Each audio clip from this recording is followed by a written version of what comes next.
Hello chums, and welcome to Setups for Simpletons. I've created an entire series dedicated to explaining Gran Turismo 7's quirky and sometimes unforgiving tuning system, but sometimes it's nice to just copy someone else's homework and be done with it. So in this series I will take one car at a time, show a complete setup, and a lap of the Nürburgring for good measure. Disclaimer, if you use my setup it does not mean you're a simpleton. Let's begin!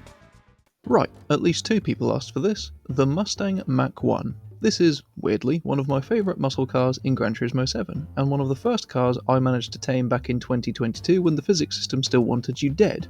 Featured here with the Coyote engine swap, I admittedly prefer it with its original engine. For visuals, I've got aftermarket wheels a few sizes up from standard. Increasing the size can make the car slightly more agile, potentially at the expense of stability. Decreasing the size can make the car more forgiving over curbs. The car has a front splitter for front downforce and a custom rear wing. The Type A rear wing doesn't provide as much rear downforce. The livery is inspired by some crazy resto mod that I found on a Google search and then plagiarized the living daylights out of. As usual, you can find it by searching for Super Turismo.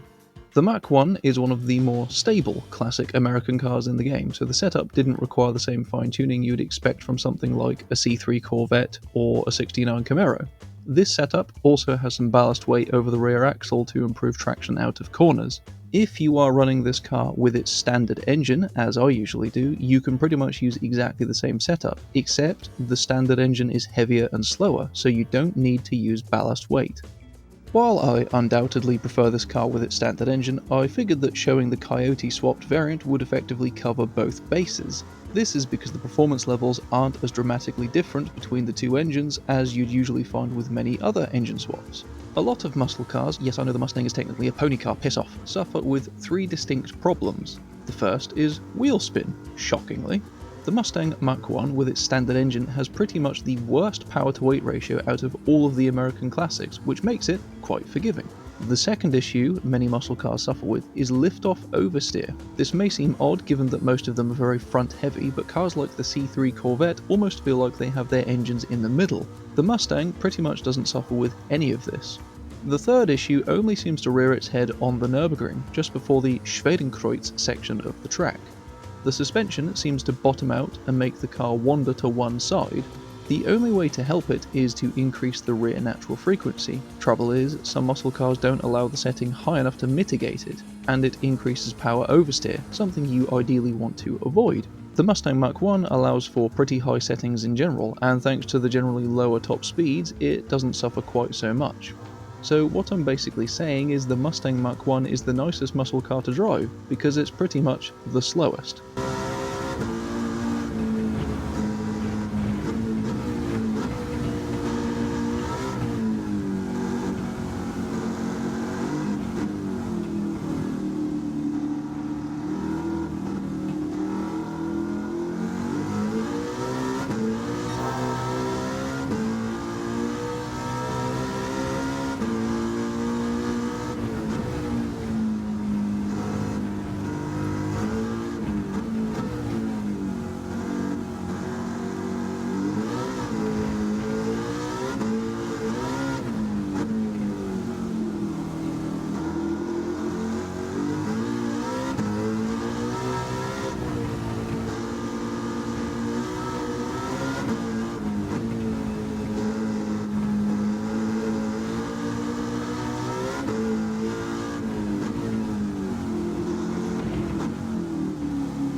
In the end, I managed a 6 minutes 29, which is actually quite decent considering what I'm working with. It beats the LT4 swapped 1969 Camaro, which on paper should leave it standing still.